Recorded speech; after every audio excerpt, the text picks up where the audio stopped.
Todo empezó en un pasillo de un Mercadona en pleno centro de Madrid. Mi nombre es Andrés Serrano. Tengo 33 años y aquel martes estaba allí, frente a la sección de verduras, con una cesta metálica llena de esas compras grises y aburridas que confirman que te has convertido en un adulto funcional. Espinacas frescas, una docena de huevos, café de tueste natural y un bote de lavavajillas en oferta. Cuando la pantalla de mi móvil se iluminó con el nombre de mi hermana por tercera vez en apenas 2 minutos, sentí un nudo en el estómago. Estuve a punto de dejar que el teléfono echara humo de tanto sonar. Debería haberlo hecho. Debería haber bloqueado el terminal y seguido eligiendo tomates, pero el instinto de protección, esa maldita costumbre que nos enseñan desde la cuna, me hizo responder. Jimena ni siquiera me dio las buenas noches. Soltó la bomba sin anestesia. Vas a pagar mi alquiler este mes. Son 2.400 euros. Papá dice que tú vas sobrado de pasta, así que no me vengas con milongas, cállate y ayuda de una vez. Al principio solté una carcajada nerviosa. Pensé que era una de sus bromas pesadas, una de esas salidas de tono de niña bien que se cree el centro del universo. Pero la risa se me congeló cuando entró un mensaje de mi padre en el grupo familiar. Si no mandas la transferencia hoy mismo, ni te molestes en aparecer por casa para la cena de Nochebuena. Le diremos a toda la familia que has dejado a tu propia hermana en la calle por puro egoísmo. Un segundo después, mi madre remató la faena con su habitual maestría para el chantaje emocional. ¿Acaso has olvidado quién pagó tu máster en el IE? Es hora de devolver el favor, Andrés. La familia es lo primero, aunque a ti se te esté olvidando. Y Jimena, como si fuera la directora de una orquesta de extorsión, cerró el círculo. Ya le he dicho al casero que le harías el ingreso antes de las 5. No me dejes en ridículo delante de él. Todavía sostenía un aguacate en la mano, comprobando si estaba en su punto, cuando vi la notificación de Facebook. Mi madre, Elena Serrano, experta en lanzar dardos envenenados con apariencia de proverbios, ya había publicado. Hay hijos que olvidan de dónde vienen y a quién se lo deben todo en cuanto empiezan a ganar dinero de verdad. En ese instante, la emergencia familiar cruzó la línea para convertirse en un linchamiento público. Miré a mi alrededor. Había extraños comparando precios de cereales y señoras eligiendo detergente, ajenos a que mi propia sangre intentaba acorralarme para financiar un estilo de vida que ellos habían decidido por mí, sin consultarme y, por supuesto, sin mi permiso. Solté el aguacate de golpe, respiré hondo para no soltar un grito allí mismo y envié una sola respuesta al grupo de WhatsApp. Ahí os quedáis. Buena suerte. Lo curioso es que, en el fondo, nada de esto era nuevo. Era esa sensación familiar, pegajosa, agotadora, como esa canción de radio que odias a muerte pero de la que te sabes cada maldita palabra. Empujé el carro hacia las cajas, pero mis ojos no veían los estantes. Mi cabeza era un proyector pasando escenas viejas que llevaba una década intentando enterrar. A mi hermana, a quien mis padres presentaban con pompa como Jimena Serrano cuando querían sonar sofisticados, siempre la describían con adjetivos vaporosos. Era espontánea, sensible o, mi favorito, estaba en proceso de encontrarse a sí misma. A mí, en cambio, me llamaban el Pilar. En el código secreto de los Serrano, eso significaba el que provee, el que no protesta, el que absorbe los golpes y, sobre todo, el que paga las facturas de los demás. Mis padres, Ricardo y Elena, expertos en mantener una fachada impecable de cara a la galería y en organizar viajes de culpa en la intimidad, habían construido una economía doméstica parasitaria basada en mi capacidad para limpiar desastres que yo no había causado. Cuando Jimena se sacó una tarjeta de crédito pija que no sabía gestionar, me pidieron ayuda solo por esta vez. Cuando dejó aquel trabajo a las 2 semanas porque su jefe le robaba la energía, yo acabé cubriendo el seguro de su coche porque ella estaba en una etapa de reconstrucción. Cuando se metió en una estafa piramidal de cosmética de lujo y acabó con el salón de mis padres lleno de cajas de cremas invendibles, me dijeron que sería cruel no mantenerla a flote un par de meses. Ese un par de meses se convirtió en años de sangría invisible. Nunca lo llamaban préstamos, porque eso implicaría devolver el dinero. Para ellos, la lógica era aplastante. Andrés tiene una nómina estable en una multinacional, así Andrés puede absorber el golpe. Salí del supermercado aturdido por el aire frío de la calle. Metí las bolsas en el maletero y me quedé sentado al volante, con el motor apagado, mientras el móvil no dejaba de vibrar. Mi padre. No me toques las narices con esto, Andrés. Mi madre. Nos estás humillando delante de todos. Jimena. El casero ya espera tu transferencia. ¿En serio vas a sabotearme? Esa palabra, sabotear, hizo que algo gélido se instalara en mi pecho. No fue dolor, fue una revelación. Según su guión, Jimena no era la irresponsable que había firmado un alquiler impagable en un edificio de lujo del barrio de Salamanca, ignorando todas las advertencias. No. En su historia, yo era el villano de la película por negarme a avalar su delirio de grandeza. Llamé a la única persona que siempre había visto esta dinámica sin filtros. Mi mejor amigo, Pablo Domínguez. Nos conocimos en la facultad, cuando yo aún fingía que mi familia era normal, incluso mientras mi madre vaciaba mis ahorros de estudiante con voz temblorosa y cuentos sobre la lealtad familiar. Pablo respondió al segundo tono. ¿Qué ha pasado ahora? Preguntó, sabiendo que el tono de mi silencio nunca era bueno. Se lo conté todo, desde la exigencia de los 2.400 euros hasta el post de Facebook. Hubo un silencio denso al otro lado de la línea. Andrés, hermano, esto no es una petición, dijo Pablo con voz firme. Es una extorsión coordinada con la guinda del turrón de postre. Solté una risa amarga. Pablo continuó. No envíes ni un céntimo. Y escúchame bien. Pase lo que pase, guarda cada mensaje, cada captura. La gente así siempre comete errores cuando cree que la vergüenza ajena hará el trabajo sucio por ellos. Me quedé mirando el parabrisas empañado bajo la tarde gris de Madrid y formulé la pregunta que más me escocía. ¿Y si cumplen su amenaza? ¿Y si le cuentan a todo el mundo que soy el hermano desalmado que la dejó en la calle? Pablo resopló con desdén. Pues que lo hagan. Cualquiera que tenga 2 dedos de frente y escuche la historia completa sabrá quién es el verdadero problema. Además, nadie se queda bajo un puente en 6 horas solo porque tú dejes de patrocinar sus fantasías. Tenía que dejar algo claro. Yo no estaba arruinado. Podía haber pagado ese alquiler sin despeinarme, y por eso me habían marcado como el objetivo perfecto. Pero es que acababa de firmar la escritura de mi propio piso en el barrio de Retiro. Habían sido 10 años de presupuestos militares, de meter horas extras como un loco y de decir no a lujos que otros consumían como si fueran oxígeno. Por primera vez, mi dinero tenía un propósito que no era tapar los agujeros del caos ajeno. Sabía que si cedía y pagaba esos 2.400 euros, no estaría ayudando a mi hermana. Estaría firmando la renovación de un contrato de esclavitud que nunca acepté. Arranqué el coche, conduje hasta mi nueva casa en silencio, hice capturas de pantalla de cada amenaza y, por primera vez en mi vida, decidí no hacer absolutamente nada. Aquella noche, el muro de Facebook de mi madre se convirtió en un desfile de hipocresía. Su publicación acumuló decenas de comentarios de pobrecita y fuerza, Elena, escritos por mujeres que confunden las indirectas con un rasgo de personalidad y el victimismo con una virtud. Mi padre, en un despliegue de lealtad ciega a las apariencias, le dio me gusta a cada una de esas pullas. Jimena, por su parte, intentó jugar al despiste.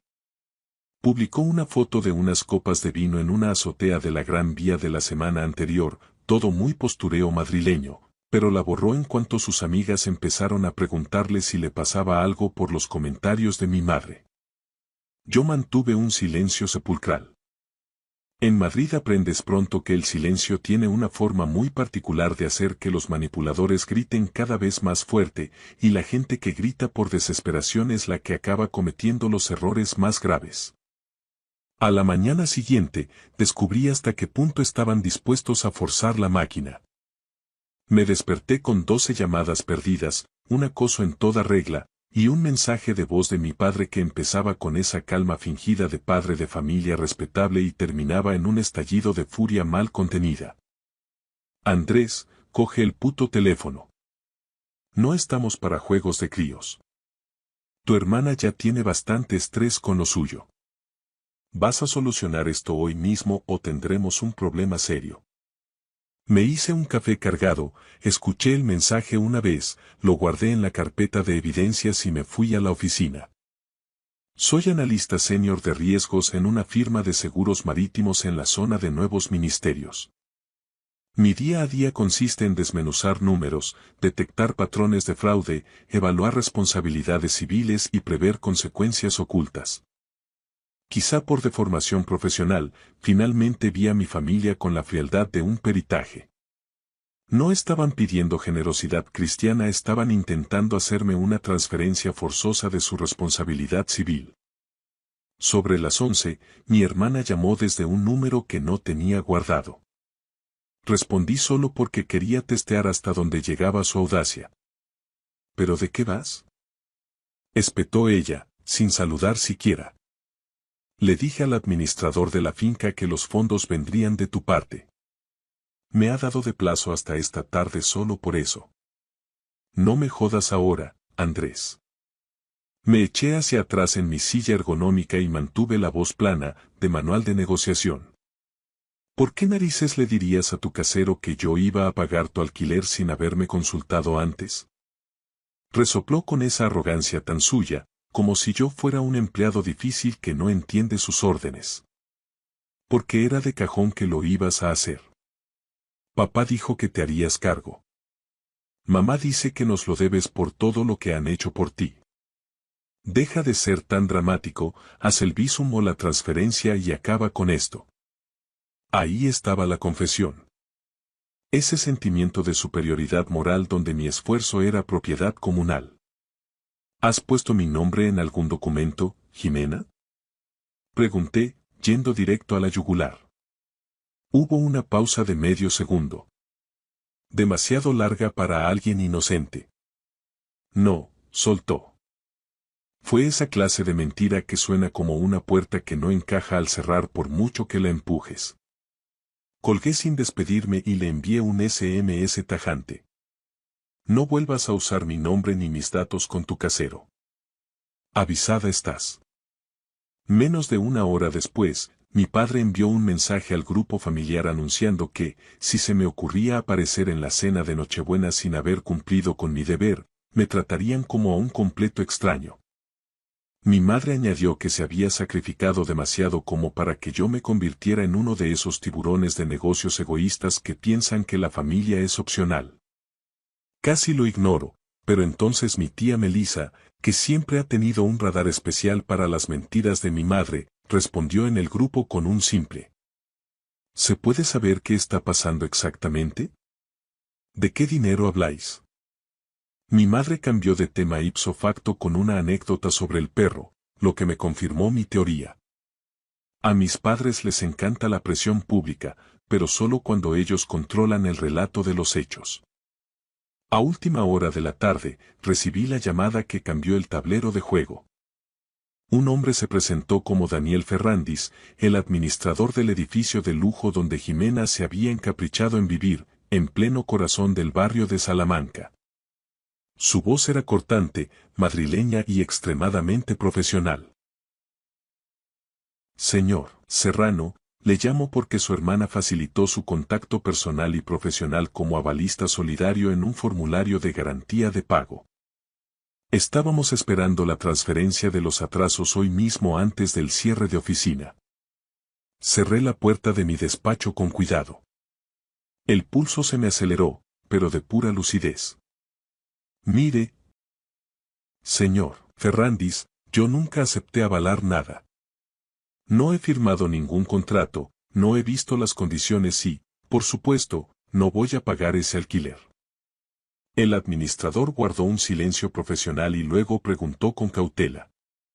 Para que conste en el expediente, usted afirma que no autorizó que se usara su nombre ni su solvencia en relación con este arrendamiento. En absoluto, sentencié. Si tiene documentos con mi nombre, mi DNI o mi correo adjunto, exijo copias de forma inmediata para emprender acciones. 5 minutos después, el correo electrónico echaba chispas. Jimena no solo había mentido de palabra. Había introducido mi nombre, mi cargo en la empresa y mi correo corporativo. Lo peor. Había adjuntado una versión burda y alterada de mi firma, sacada de un escaneo de una vieja tarjeta de felicitación que le envié a mis padres por su aniversario. Parecía un parche chapucero hecho de madrugada por alguien que cree que el descaro legal es lo mismo que la astucia. Me quedé mirando la pantalla en silencio. Luego solté una pequeña carcajada.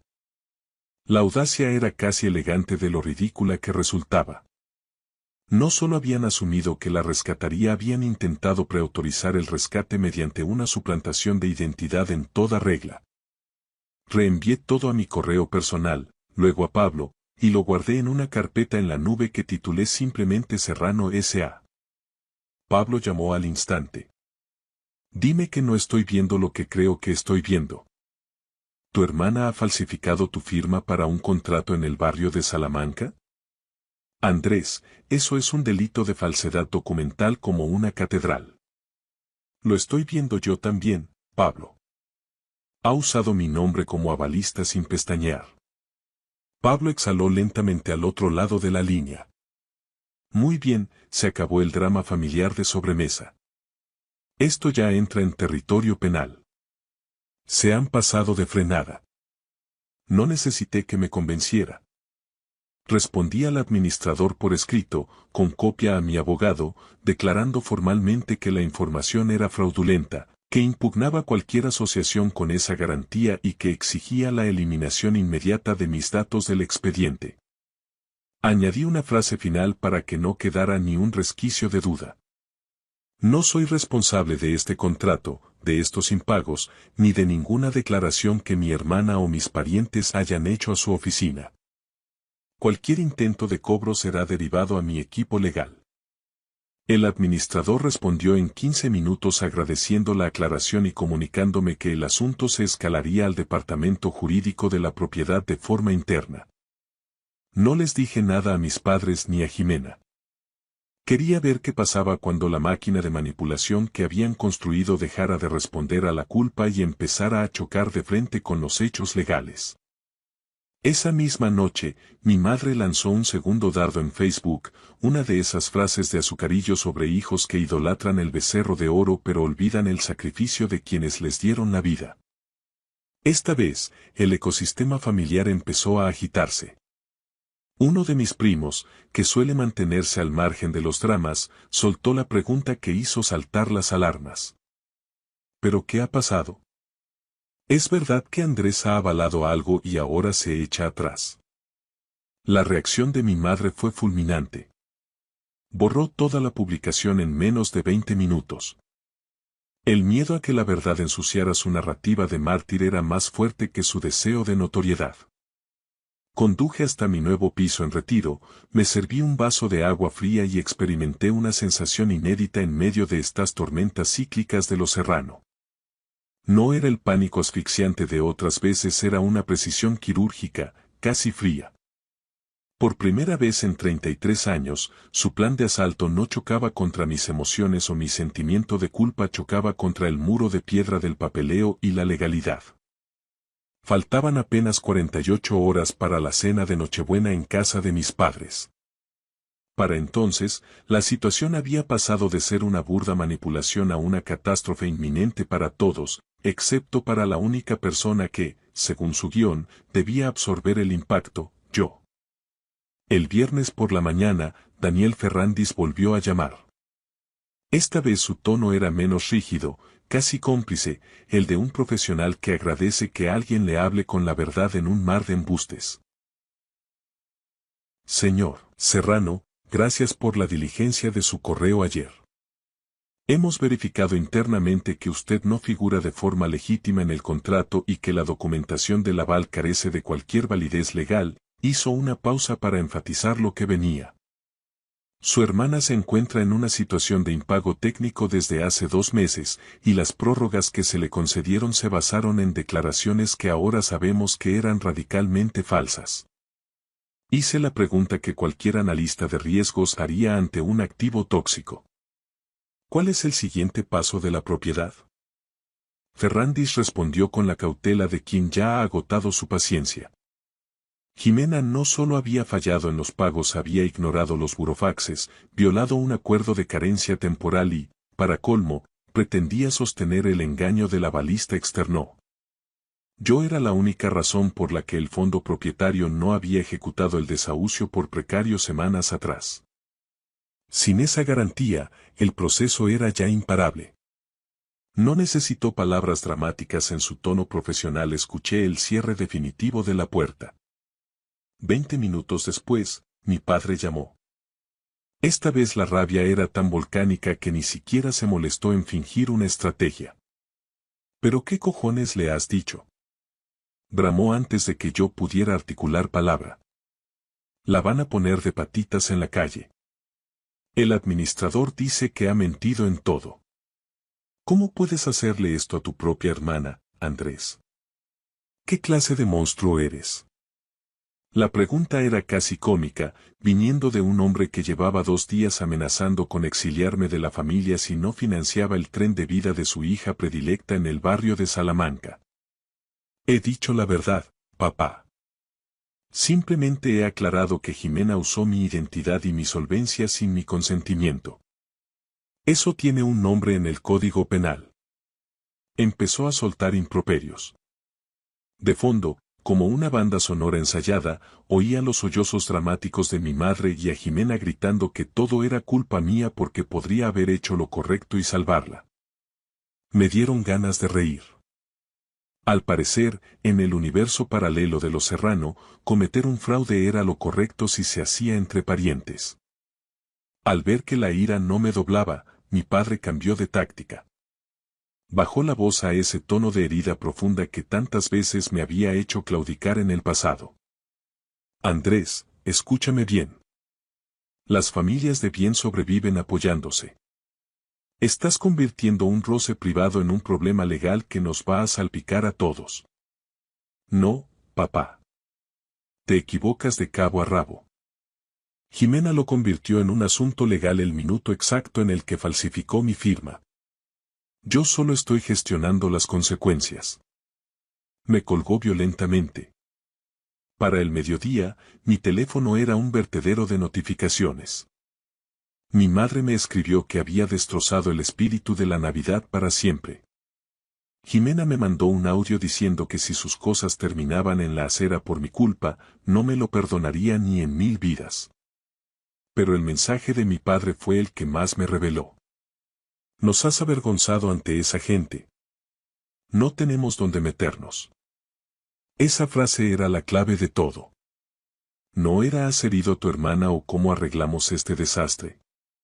Era la vergüenza, la grieta en la fachada, el miedo al que dirán los vecinos de la urbanización. Estaba cerrando un informe en el despacho cuando Pablo me envió una captura de pantalla.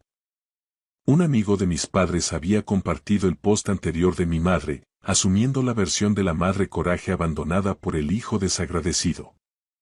Pero entonces apareció mi prima Melissa.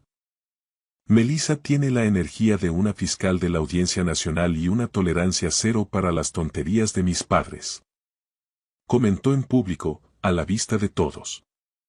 ¿Ha mencionado Elena también que Jimena suplantó la identidad de Andrés en los papeles del alquiler? Lo pregunto por tener la foto completa antes de que todos lapidéis a la persona equivocada. Apoyé la cabeza en la mesa y solté una carcajada limpia.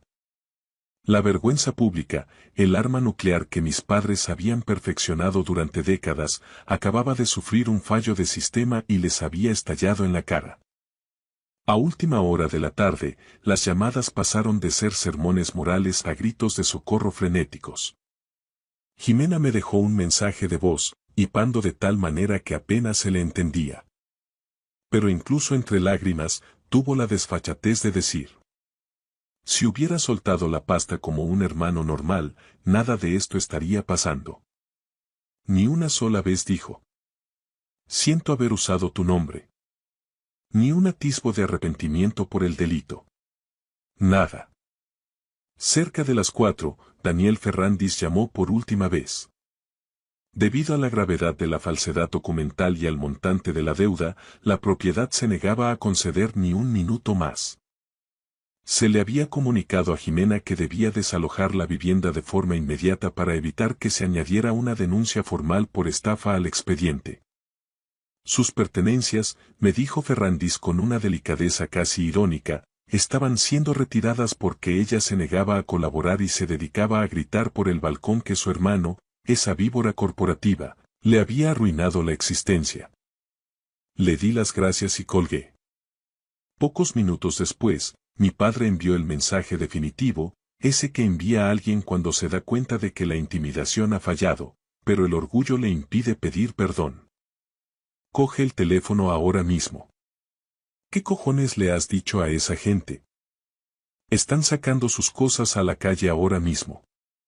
Esto es una humillación que no te voy a perdonar. Pude imaginar la escena con una nitidez cinematográfica. Los cojines de diseño, su aro de luz de influence de medio pelo, las cajas de marcas caras que compraba para fingir un estatus que no tenía. Todo apilado en una acera de una de las calles más exclusivas de Madrid.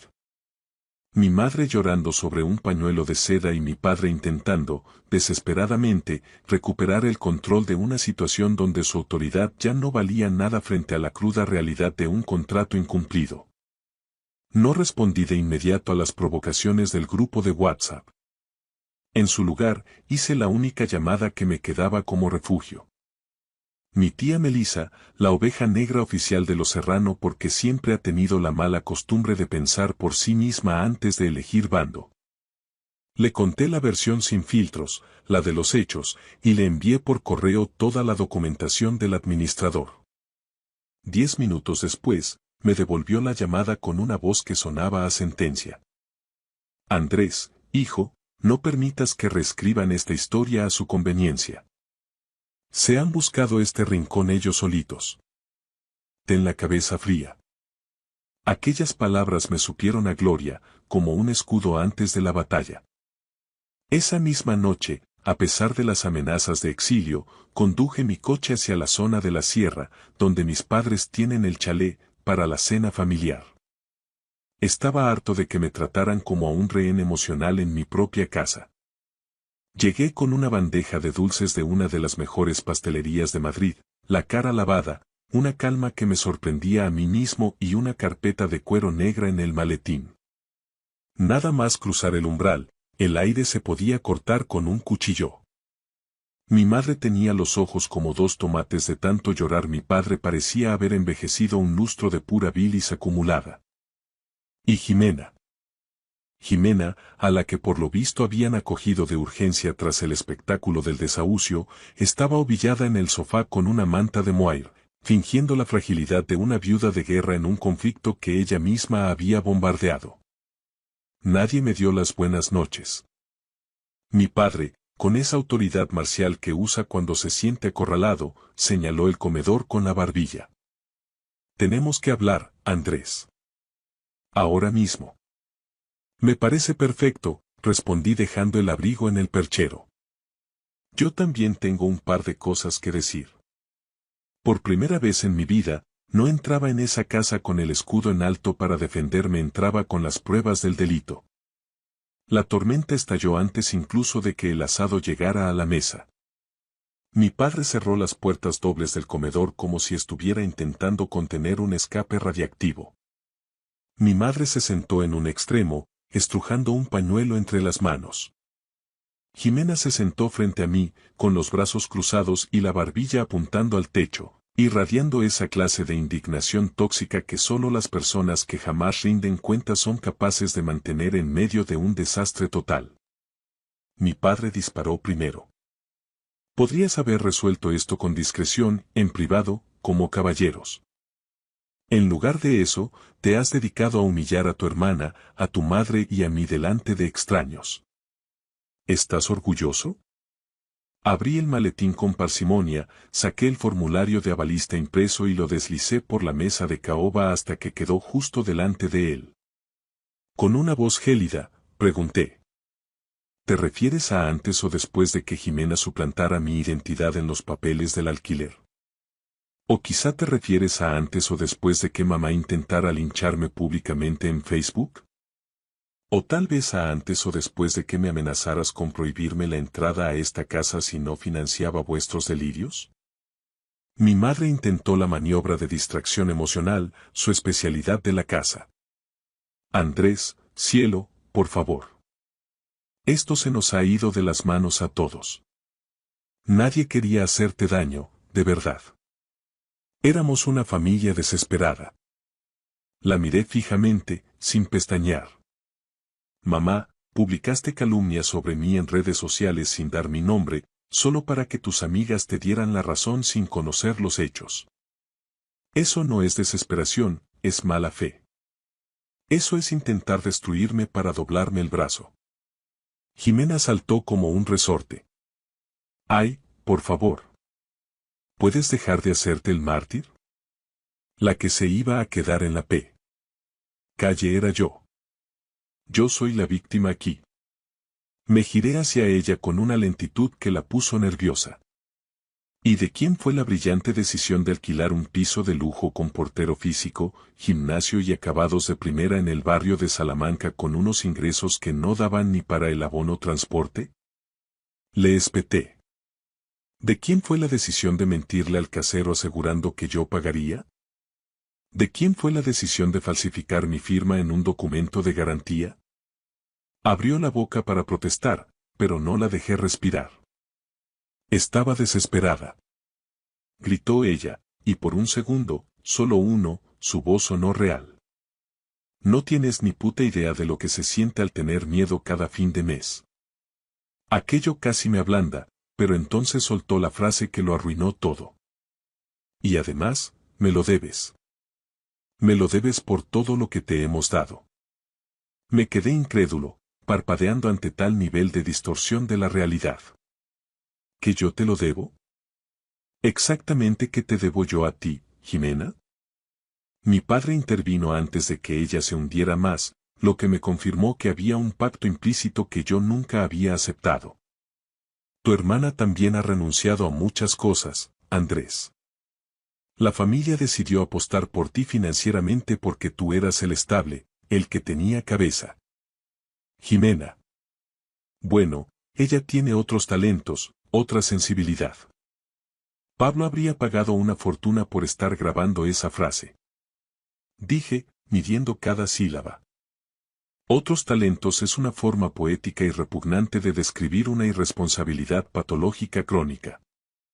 Mi madre se llevó las manos a la boca. Mi padre dio un puñetazo en la mesa que hizo tintinear las copas de cristal. No vuelvas a hablarle así a tu hermana en esta mesa. Me incliné hacia adelante, invadiendo su espacio. Entonces dejad de pedirme, de una puta vez, que le financie la existencia. Se hizo un silencio espeso, eléctrico, de esos que preceden a las grandes rupturas. Todos en la sala comprendieron que yo ya no estaba siguiendo la vieja coreografía de culpa y perdón. Mi madre hizo un último intento desesperado por recuperar el control del guión.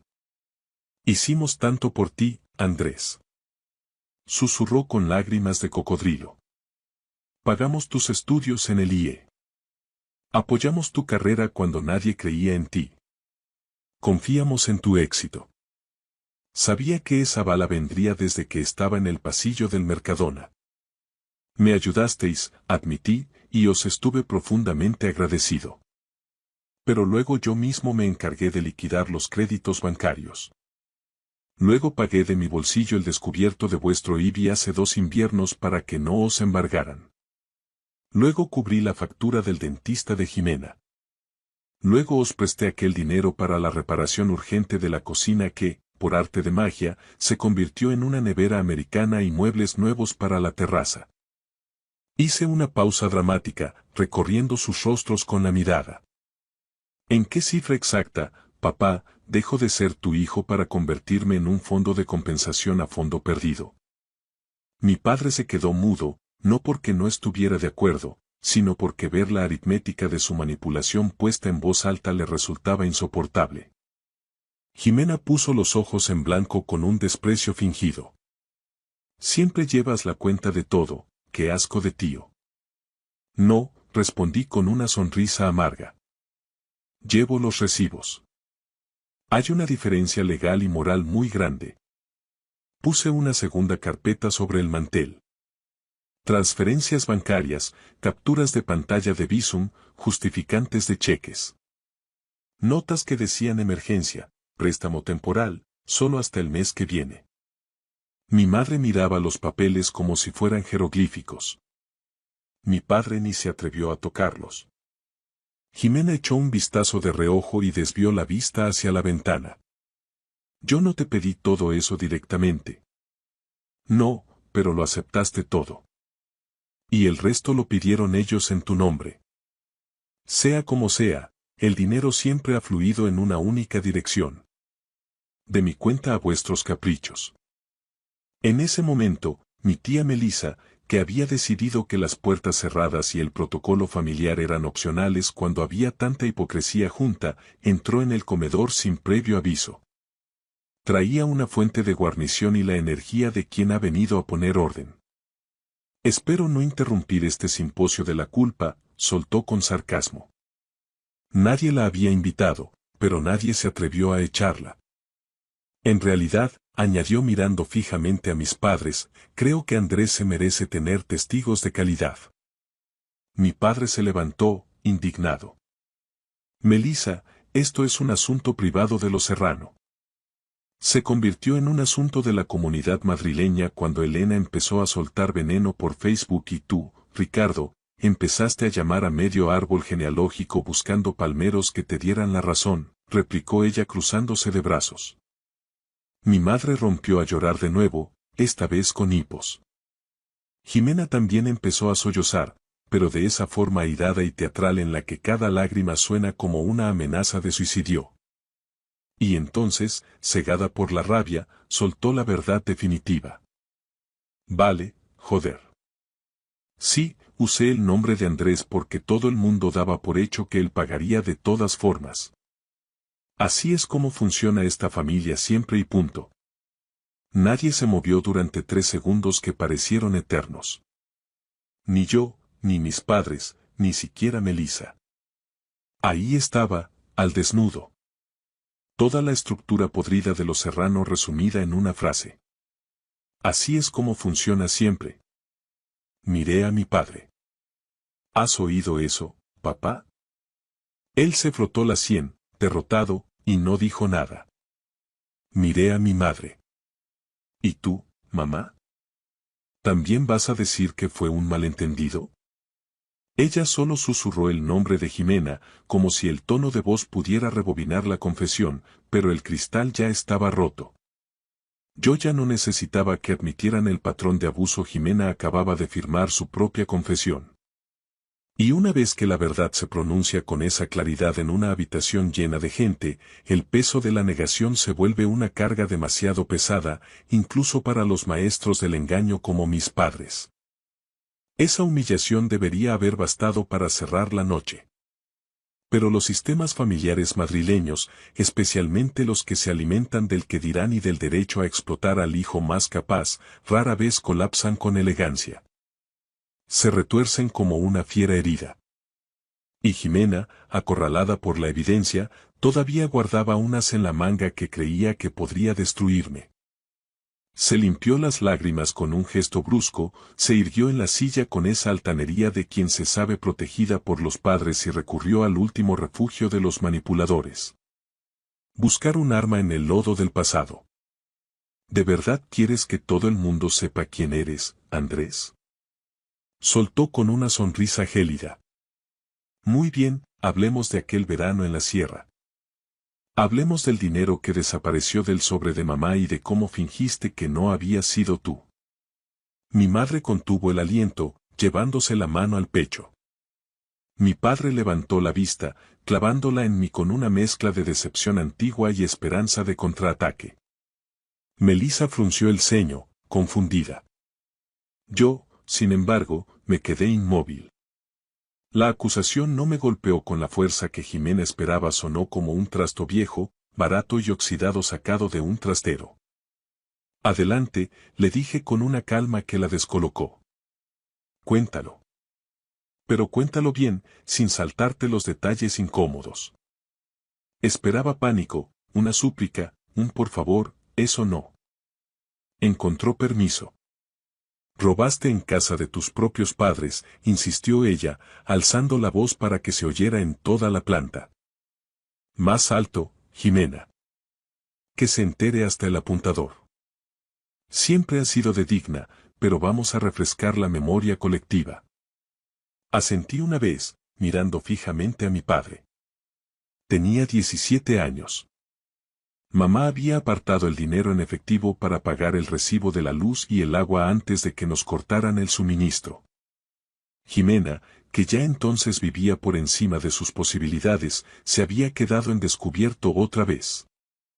Estaba histérica, sollozando porque su novio de entonces, aquel de la moto, ¿os acordáis?, amenazaba con dejarla si no se iba con él de fin de semana a la costa, algo que ella no podía costear.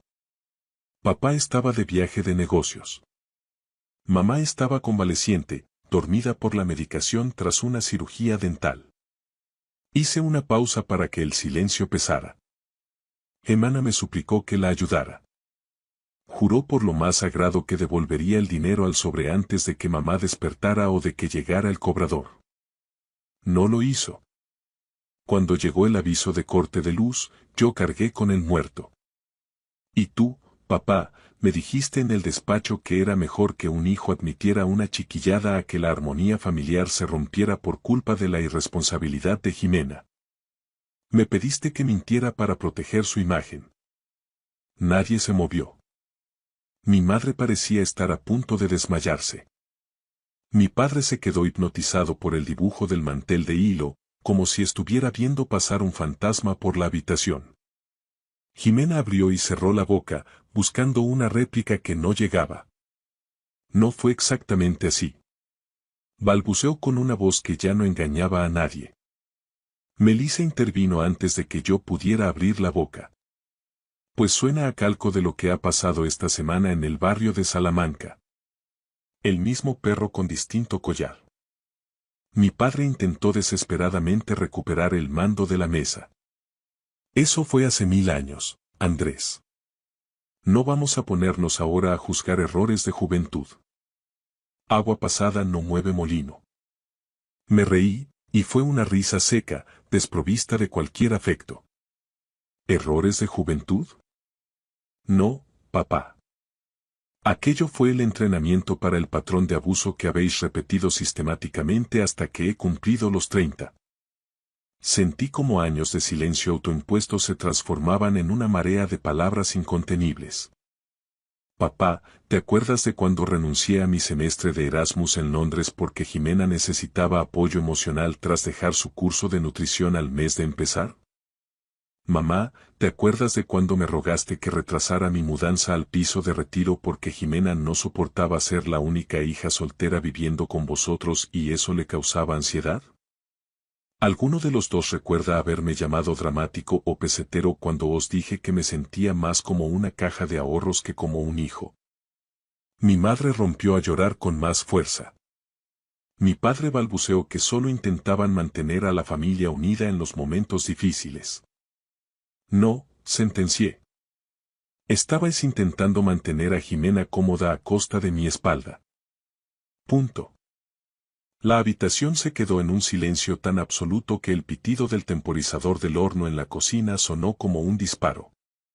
Entonces, mi madre susurró la primera frase honesta que le había oído en décadas sobre este tema.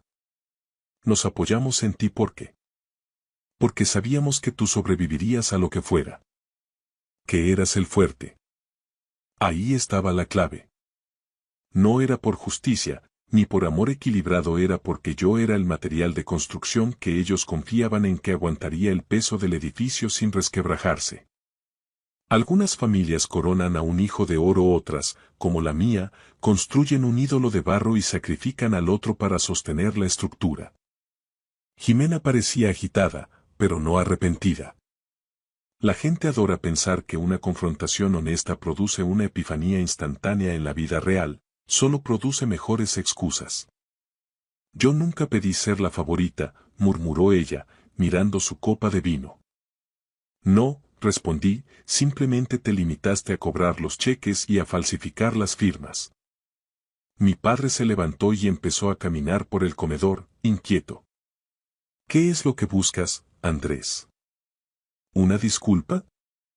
Está bien. Sentimos que esto se haya vuelto tan desagradable y que hayamos llegado a estos extremos. Casi admiré la redacción del no perdón. Se disculpaba por la inconveniencia del momento, no por la conducta de años. No quiero una disculpa de compromiso para poder cenar tranquilos, dije con firmeza. Quiero condiciones legales y personales. La palabra condiciones los dejó helados. Mi padre se giró, incrédulo. ¿Condiciones? ¿En tu propia casa?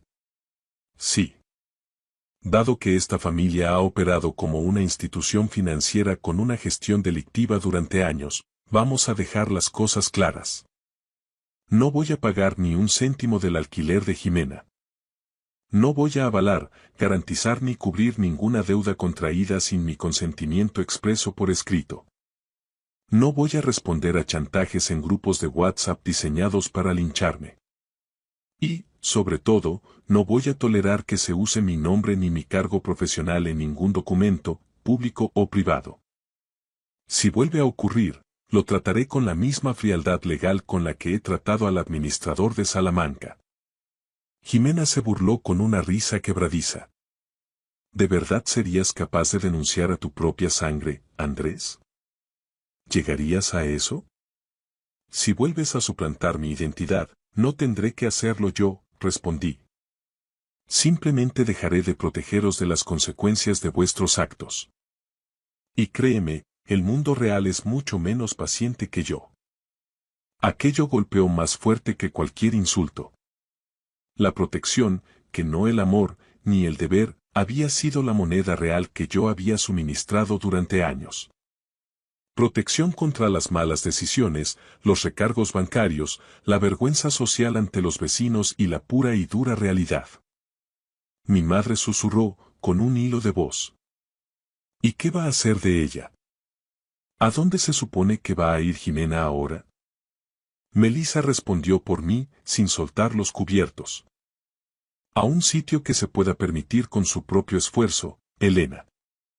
Como hace todo hijo de vecino en este país.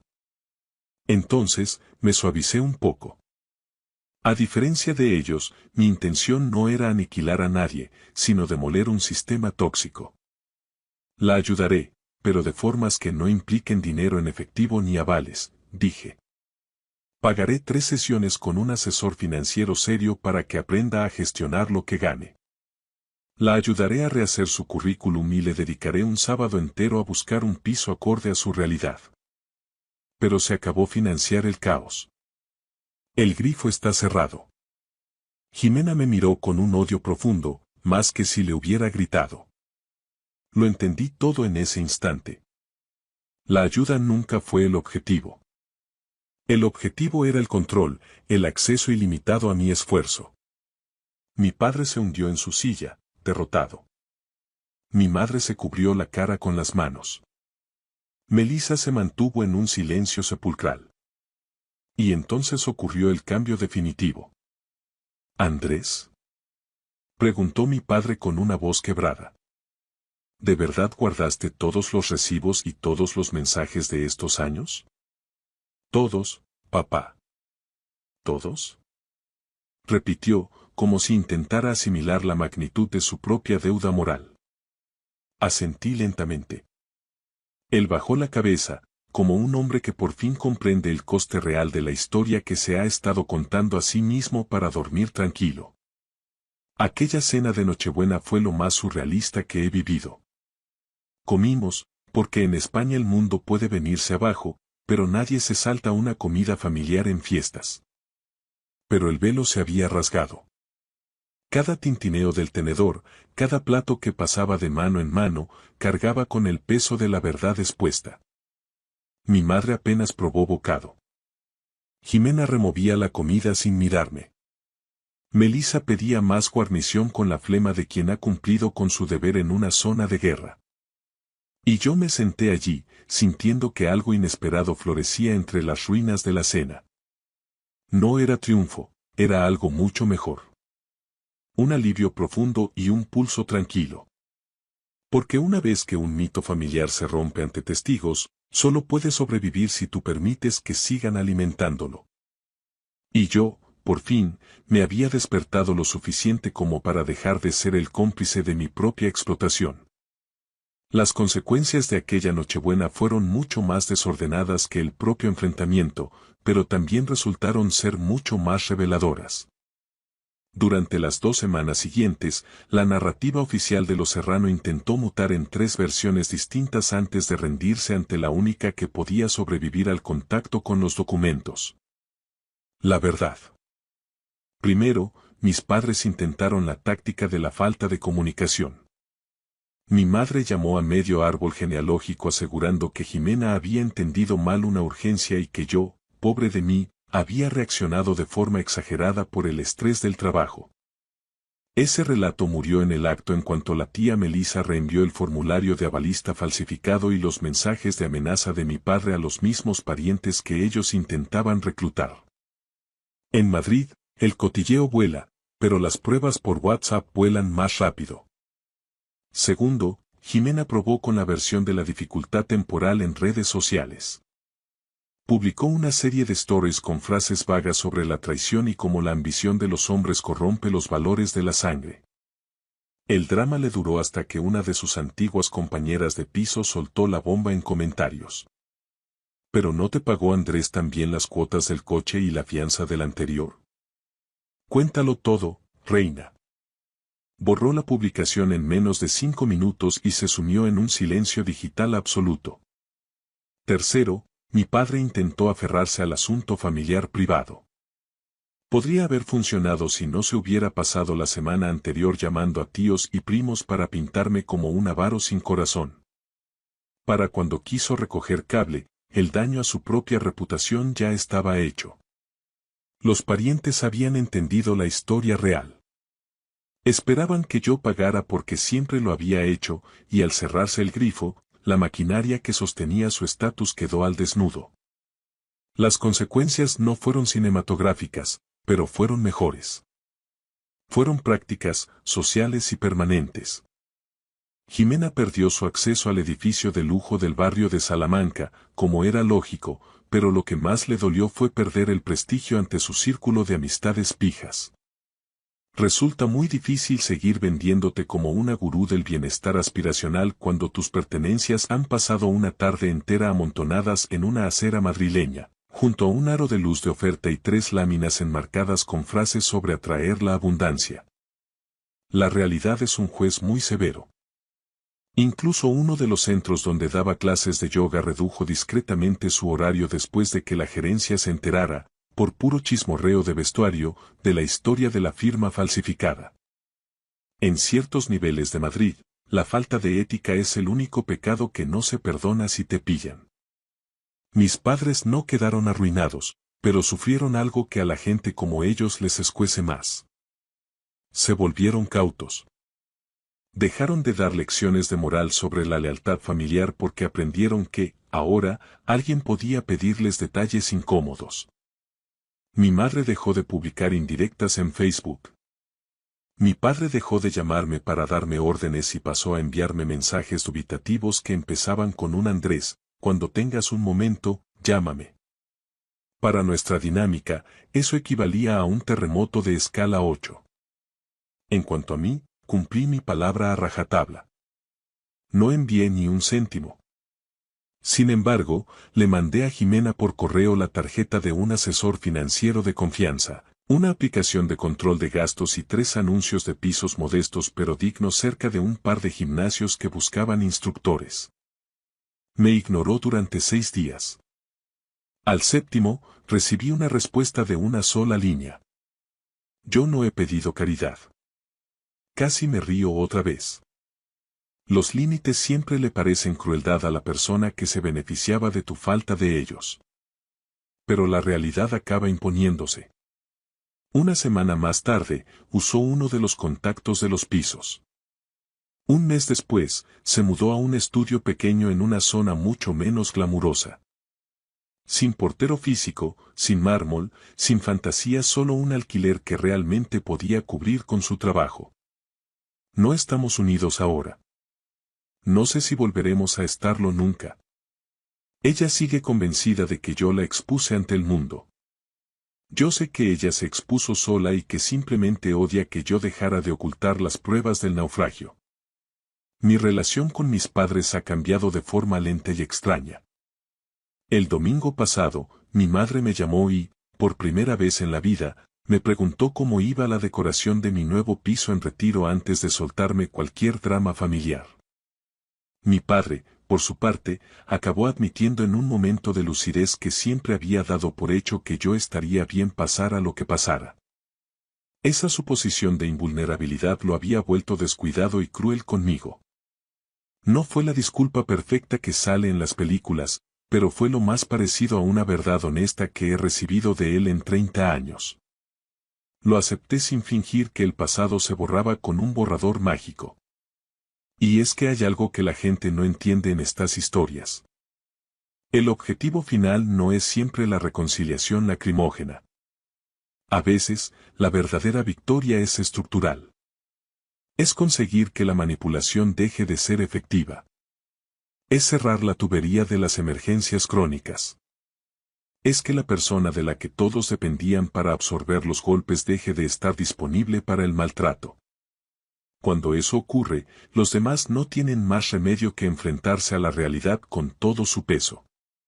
La parte más satisfactoria de todo esto no fue ver los muebles de mi hermana en la calle, aunque mentiría si dijera que la imagen carecía de cierta justicia poética. Lo mejor fue escuchar el pánico en la voz de mi padre al darse cuenta de que su autoridad no podía anular los hechos, las firmas y las consecuencias legales. Fue ver a un sistema familiar basado en la culpa descubrir que la culpa no paga facturas, no fabrica el consentimiento ni valida promesas falsificadas. Aprendí que desearles buena suerte no era un acto de crueldad, era la primera respuesta honesta que les daba en toda mi vida. Esa es la lección que me llevo. La familia no es una suscripción de por vida a tu esfuerzo, a tu paz mental o a tu cuenta bancaria. El amor sin respeto se convierte en una exigencia tóxica. La ayuda sin límites se convierte en un permiso para el abuso. Y la venganza más poderosa no consiste en gritar, ni en suplicar, ni en montar un espectáculo. Consiste en dar un paso atrás, decir la verdad una sola vez y dejar que las personas que construyeron su comodidad sobre tu silencio se enfrenten a la vida sin tu protección. Si alguna vez has sido el cajero automático de tu familia, el hijo siempre disponible o el plan B al que nadie da las gracias porque tú siempre te las apañas solo, entonces ya sabes lo peligroso que puede ser un no dicho con calma. No solo cambia un momento, reorganiza todo el mapa de tu existencia. Y, sinceramente, el mío necesitaba una reorganización urgente. Gracias por escuchar la historia hasta el final. Dale like y deja un comentario.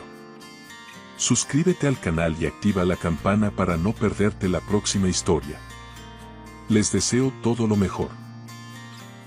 Tu casa es perfecta para nuestro verano.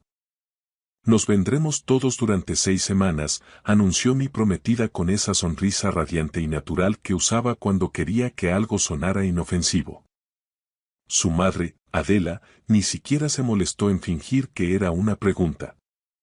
Tus hijos ni se darán cuenta, dijo, dando un sorbo a su copa de rueda, sentada con elegancia en la isla de mármol de mi cocina. Estarán en el campamento. Las miré a ambas en silencio. Luego, dirigí la vista hacia el gran ventanal que dominaba el jardín, la piscina iluminada, la casita de invitados y el barranco que se extendía más allá de los límites de mi propiedad. Cada centímetro de esa vista, desde las baldosas de terracota hasta el sistema de riego, pertenecía a una vida que yo, Vicente Ramos, había construido con mi propia sangre, mis propios huesos rotos en los rodajes, mi propio dinero, ganado golpe a golpe. Sonreí, aunque por dentro sentí el frío de una advertencia. Claro, respondí simplemente. Pero esa misma noche, antes de que el reloj marcara la medianoche, ya había cambiado cada bombín de las cerraduras, cada código de la alarma de alta seguridad, las credenciales de la puerta automática de hierro y todos los accesos digitales del garaje. No era paranoia, era el protocolo de quien sabe que el peligro no siempre viene de frente. 4 días después, aparecieron con una furgoneta de alquiler de gran tonelaje, llena hasta los topes, como si estuvieran evacuando una ciudad entera. Y ahí fue cuando empezó el verdadero espectáculo de especialistas. Me llamo Vicente Ramos. Tengo 38 años, soy especialista de cine, un especialista de cine, de profesión. Soy padre soltero por absoluta necesidad, un hombre que aprendió hace mucho tiempo que la diferencia entre sobrevivir a una caída de 10 metros o morir en el asfalto nunca es la fuerza bruta. Es la preparación meticulosa. La gente oye especialista y piensa de inmediato en temeridad, fuego, motos volando y caídas libres al vacío. Imaginan a un tipo adicto a la adrenalina, a los aplausos del equipo tras el corte. Eso no es lo que te mantiene vivo en este negocio. Lo que te mantiene con vida es saber leer una mala intención, un cable mal tensado o una mirada falsa medio segundo antes del impacto. Llevaba 15 años dejando que me atropellaran coches por dinero, atravesando cristales de azúcar que cortan como cuchillas y fallas el ángulo, prendiéndome fuego en quemas controladas donde el gel retardante es tu única frontera con la muerte, y doblando a actores famosos que querían parecer valientes sin ganarse las cicatrices reales. Sabía perfectamente a qué huele el pánico, qué aspecto tienen las mentiras cuando se disfrazan de cortesía, que tan rápido una escena de lo más cotidiana puede pasar de estar bajo control a ser fatal si una sola persona decide que las reglas no le importan. Por eso había sobrevivido a 3 accidentes graves. Y por eso sabía, en lo más profundo de mis entrañas, que la familia de Aitana no estaba planeando una idílica visita de verano bajo el sol español. Estaban planeando una ocupación en toda regla, aprovechando los huecos legales que tanto dolor de cabeza dan en este país. La casa era mía, no nuestra. Mía, con escritura notarial a mi único nombre. Había pagado 480.000 euros por ella, euro tras euro, sin su ayuda, sin su familia y sin que nadie viniera al rescate cuando las deudas apretaban. La compré después de los 2 peores años de mi vida. Tras un divorcio amargo, una guerra de guerrillas por la custodia de mis hijos, aquel terrible accidente en un set de Almería que me destrozó los músculos del hombro, dejándome meses de rehabilitación y casi terminando con mi carrera profesional. Compré este refugio porque estaba harto de vivir en lugares que se sentían temporales, harto de caseros que no arreglaban nada, de compromisos vacíos, de tener que decirles a mis hijos: ya veremos dónde estamos el año que viene. Necesitaba raíces, no alquileres. Lola tenía ya 11 años, era una niña de ojos afilados que lo analizaban todo, silencios prudentes que guardaban más de lo que decían. Hugo tenía 8, era dulce, divertido, pero todavía se asustaba con demasiada facilidad desde aquel incidente en nuestro antiguo piso de Madrid. 2 años antes, mientras yo estaba en un rodaje nocturno de una serie policial, un ladrón entró por la puerta trasera a las 2 de la mañana. La niñera se quedó bloqueada, incapaz de reaccionar. Fue Lola quien, con una madurez que me partió el alma, se encerró en el baño con Hugo, llamó al 112 mientras escuchaban al tipo revolver con violencia los cajones de la cocina. Nadie murió, nadie salió herido físicamente, pero después de aquello, el trauma echó raíces. Hugo durmió con la luz del pasillo encendida durante 8 meses seguidos. Y Lola dejó de confiar en cualquier sonido en la noche que pudiera identificar de inmediato. Cuando firmé la compra de esta casa ante notario, les hice una promesa sagrada. Nadie entra aquí a menos que nosotros lo digamos. Esa promesa importaba más que mi relación actual, más que las apariencias sociales, mucho más que lo que cualquier mujer con tacones caros planes ocultos pudiera pensar sobre mis límites. Mi casa era mi fortaleza, y yo soy un especialista en defender castillos. Aitana y yo llevábamos juntos 14 meses. Al principio, su presencia en mi vida fue como un alivio necesario, un bálsamo tras años de tensión. Era refinada, inteligente, siempre con una imagen impecable ante el objetivo de su móvil, fruto de su trabajo como influencer de marcas de lujo, y, sobre todo, parecía entender mis horarios caóticos mejor que cualquier otra mujer con la que hubiera salido. Su habilidad para encandilar a cualquiera en menos de 2 minutos era asombrosa, tenía ese don de hacer que un favor interesado pareciera un regalo generoso. También parecía haber encajado con mis hijos. Parecía, esa es la palabra que ahora me quema la garganta, la señal de advertencia que decidí ignorar. Durante los primeros meses, interpretó su papel con una precisión de actriz de método. Le trajo a Hugo un camión teledirigido de gama alta. Elogió con entusiasmo los dibujos de Lola, tratándola como a una artista incipiente.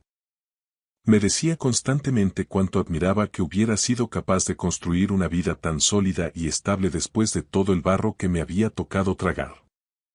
A veces, pasaba la punta de sus dedos por la gran cicatriz de mi antebrazo y susurraba: «Eres el único hombre que conozco que realmente sabe cómo proteger a su gente». Y yo la creí. La soledad, cuando se mezcla con el cansancio, vuelve estúpidos incluso a los hombres más curtidos. El problema real no era ella, o eso pensaba yo, sino su familia. Adela, su madre, era una de esas mujeres de elegancia gélida y veneno lento que trataban los límites ajenos como si fueran insultos personales. Su marido, Martín, era un tipo melifluo, siempre demasiado engominado y con esa costumbre irritante de lanzar preguntas supuestamente casuales que de inocentes no tenían nada. ¿Por cuánto te sale el IBI de una parcela así, Vicente?, preguntaba mientras escudriñaba las molduras del techo. ¿Tiene la casa de invitados contadores de luz y agua independientes? ¿Está insonorizado tu despacho? Deberías considerar seriamente constituir una sociedad patrimonial para blindar la propiedad, por el tema de la responsabilidad civil en tu trabajo, ya sabes. Y luego estaba Borja, el hijo menor. Un parásito con el bronceado permanente de quien no ha trabajado un día en su vida, carillas de porcelana demasiado blancas en los dientes, mocasines de marca sin calcetines y el apetito voraz de un hombre que jamás ha aceptado un no por respuesta. La primera vez que Borja pisó mi casa, abrió mi vinoteca y se sirvió un Ribera del Duero Reserva sin preguntar. La segunda vez, lo encontré en el garaje, con la mano puesta sobre el depósito de mi Ducati. ¿Dejas que alguien la saque de paseo alguna vez?, preguntó con una sonrisa de suficiencia. No, respondí en seco. Siempre hay una primera vez, cuñado, insistió él. No, repetí, claitanándole la mirada. Aitana soltó una risita nerviosa, diciendo que yo era adorablemente posesivo. Adela me tildó de intenso y Martín sentenció que ser protector era una virtud. Siempre que fuera con moderación. Con moderación. Así es como esa clase de gente habla de los límites. Como si fueran un condimento que se puede ajustar según su propia conveniencia. La verdadera grieta en el decorado se abrió una tarde cualquiera, porque a Lola se le olvidó su carpeta de dibujos en el coche de Aitana. Ella estaba arriba, dándose una ducha rápida antes de un evento de una firma de cosméticos. Salí al camino de entrada para recuperar la carpeta del asiento del copiloto. Al inclinarme, vi su tableta sobre la consola central. La pantalla se iluminó con la notificación de un nuevo mensaje de WhatsApp. Adela. Dile que 6 semanas como mínimo. 2 no serán suficientes para instalarnos del todo. Debería haberme dado la vuelta y haber respetado su privacidad. No lo hice. Mi instinto de supervivencia, ese que me avisa antes de que un cable de seguridad se rompa, tomó el mando. La tableta no tenía código de bloqueo. Con un solo toque, se abrió un chat de grupo familiar titulado con una desfachatez hiriente: Verano en lo de Vicente. Sentí como el pulgar se me quedaba frío contra el cristal de la pantalla mientras leía. Borja. La casa de invitados para mí, ¿vale? Necesito privacidad para mis llamadas y mis cosas. Adela. La casa principal para nosotros. Cambiaremos la disposición de los muebles una vez estemos dentro. Martín necesita espacio. Martín. ¿Y sus hijos? Aitana. El campamento de verano empieza a finales de junio. Estarán fuera casi todo el tiempo, no os preocupéis. Adela. Perfecto. Mucho más fácil sin niños de por medio incordiando. Luego, otro mensaje de Aitana que me hizo apretar los dientes. No mencionéis cuántas maletas y cajas traéis realmente. Una vez que estemos instalados, no montará un numerito delante de todo el mundo. Y la estocada final de Adela. Adelanta la boda si puedes, hija. Es mucho más sencillo hablar de bienes gananciales y derechos de residencia una vez que haya un papel firmado. Mi corazón no se aceleró por la rabia. Al contrario, se ralentizó, volviéndose frío y preciso, como ocurre justo antes de realizar una maniobra de riesgo en el set. Seguí leyendo con una calma quirúrgica. Hablaban de redecorar mi dormitorio, de quedarse con mi despacho personal porque era el que mejor señal de Wi-Fi tenía, y de invitar a sus amistades a pasar fines de semana en julio porque consideraban que mi hogar estaba desaprovechado.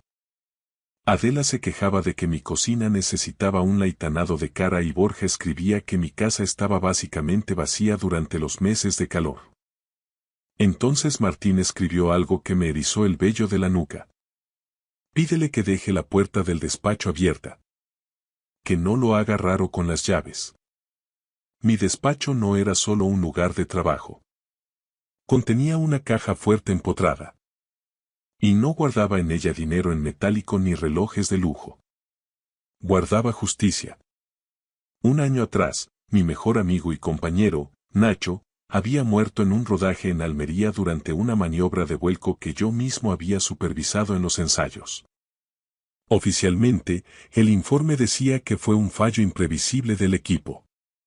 Extraoficialmente, varios de nosotros sabíamos que la productora había escatimado en las medidas de seguridad y que, tras el accidente, alteraron los registros de mantenimiento para laitanarse las manos. La viuda de Nacho estaba preparando una demanda civil contra esos gigantes de la industria. Yo custodiaba las copias del metraje bruto sin editar, las hojas de rodaje originales y los mensajes de voz de los técnicos que me habían enviado las pruebas discretamente antes de que los abogados de la productora empezaran a amenazar a todo el mundo. Solo un puñado de personas en el mundo sabía que yo era el guardián de ese material. Aitana era una de ellas. Se lo confesé una noche amarga, tras demasiados whiskies, cuando me preguntó por qué seguía despertándome empapado en sudor y rabia algunas madrugadas. Ella me tomó la mano, me miró a los ojos con aparente ternura y me juró que lo entendía, que estaba conmigo. Y ahora, su padrastro quería que dejara la puerta del despacho abierta. Para que no fuera raro. Dejé la tableta exactamente donde la había encontrado, cerré la puerta del coche con suavidad y entré en casa con la carpeta de Lola bajo el brazo, sintiendo que el hombre que amaba a Aitana acababa de morir, dejando paso al especialista que solo piensa en cómo mitigar el impacto. Dejé la tableta exactamente donde la había encontrado, recuperé la carpeta de dibujos de Lola y entré en casa con una calma que me resultaba ajena. Durante la cena, Aitana no dejó de parlotear sobre arreglos florales, fotógrafos de bodas y resorts exclusivos para una luna de miel en Maldivas. La observé mientras le pasaba la salsa de soja a Hugo con un gesto ensayado y le preguntaba a Lola por las actividades del campamento de verano. Sentí como una certeza amarga se asentaba en mi pecho. Aitana no era una víctima ingenua de los planes de su madre. Era una pieza clave del engranaje. Estaba participando activamente en la demolición de mi hogar. Esa misma noche, en cuanto los niños se quedaron profundamente dormidos, llamé a Oscar. Es un antiguo sargento de la Guardia Civil reconvertido en consultor de seguridad privada y una de las poquísimas personas en las que confío mi vida sin parpadear. Llegó a las 10:30. En el porche, bajo la luz mortecina de los faroles, le enseñé las capturas de pantalla del chat familiar. Las leyó una sola vez, en silencio, y luego me miró con esos ojos que han visto demasiadas alcantarillas. ¿Cómo de ruidoso quieres que sea esto, Vicente? Preguntó con voz grave. Silencioso hasta que ya no pueda hacerlo más, respondí. Para la 1 de la madrugada, el trabajo estaba hecho. Todas las cerraduras de la casa principal y de la casita de invitados tenían bombines nuevos de alta seguridad, imposibles de gansuar. El sistema de la puerta automática del jardín fue reseteado de fábrica con una nueva frecuencia encriptada. La alarma recibió códigos de acceso totalmente nuevos. La puerta de mi despacho, mi santuario, fue reforzada con un cilindro de acero y un sensor de vibración secundario. Oscar redirigió todas las alertas de las cámaras térmicas directamente a mi móvil y configuró un perímetro virtual para avisarme de cualquier intento de forzar la entrada, ya fuera mediante llave o fuerza bruta. Antes de marcharse, se detuvo junto a su coche y me preguntó: ¿Vas a terminar con este circo esta noche, cortando por lo sano? No, dije con frialdad. Todavía no. ¿Por qué? Porque quiero ver hasta dónde están dispuestos a llegar. Quiero que el golpe sea definitivo. Oscar asintió con una mueca que casi parecía una sonrisa. Entonces prepárate, porque cuando se lancen, lo harán con todo. El siguiente giro de guión vino del campamento de verano, en el Pirineo. Recibí un correo urgente. Un brote vírico masivo, problemas graves de personal y una cancelación repentina de la quincena principal. Los niños no irían a ninguna parte. Cuando se lo conté a Hugo, el pobre intentó parecer valiente, pero vi el alivio en sus ojos. ¿Entonces nos quedamos aquí en casa?, preguntó con un hilo de voz. Os quedáis conmigo, sentencié. Los ojos de Lola se afilaron de inmediato. Ella, con esa intuición que el miedo le había otorgado, captó la anomalía antes que su hermano. No le dije nada a Aitana. Quería ver su reacción. Esa tarde, ella llegó con comida tailandesa para llevar, me dio un beso rápido en la mejilla y me preguntó, como quien no quiere la cosa, si ya había confirmado la entrega de los niños en el autobús del campamento. Le expliqué el cambio de planes y observé su rostro con la precisión de un escáner. No vi preocupación por la salud de los niños ni alegría por pasar más tiempo con ellos. Vi decepción pura. Una sombra de fastidio que ocultó tras una sonrisa forzada, pero no lo bastante rápido para que yo no la registrara. 2 noches después, Lola llamó a la puerta de mi dormitorio pasada la medianoche. Sostenía un pequeño dispositivo redondo y blanco entre 2 dedos, como si fuera un insecto venenoso. Papá, susurró con voz temblorosa, he encontrado esto en mi mochila del colegio, la que iba a llevar al campamento. Era una AirTag de Apple. Sentí como el pulso se me disparaba, no de miedo, sino de una furia gélida. ¿Dónde exactamente, Lola? Dentro del forro del bolsillo interior. Estaba medio cosido, escondido tras la etiqueta. Hugo apareció detrás de ella en el pasillo, abrazando a su lobo de peluche con fuerza. ¿Es algo malo, papá?, preguntó con los ojos muy abiertos. Mantuve la voz firme, aunque por dentro quería romper algo. Significa que alguien quería saber dónde estabais en cada momento sin decírnoslo. Lola bajó la mirada y añadió en un susurro. Aitana me ayudó a repasar la maleta ayer por la tarde. Me dijo que quería asegurarse de que no me olvidaba nada importante. Ese fue el momento exacto en el que dejé de pensar en términos de sospecha o desconfianza. Aquello era una confirmación de guerra.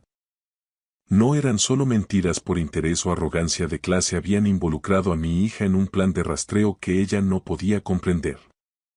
Me quedé despierto hasta el amanecer, sentado en el despacho. Ya no estaba enfadado. La ira es un fuego que te quema y te hace cometer errores. Esto era algo mucho más frío. Era cálculo.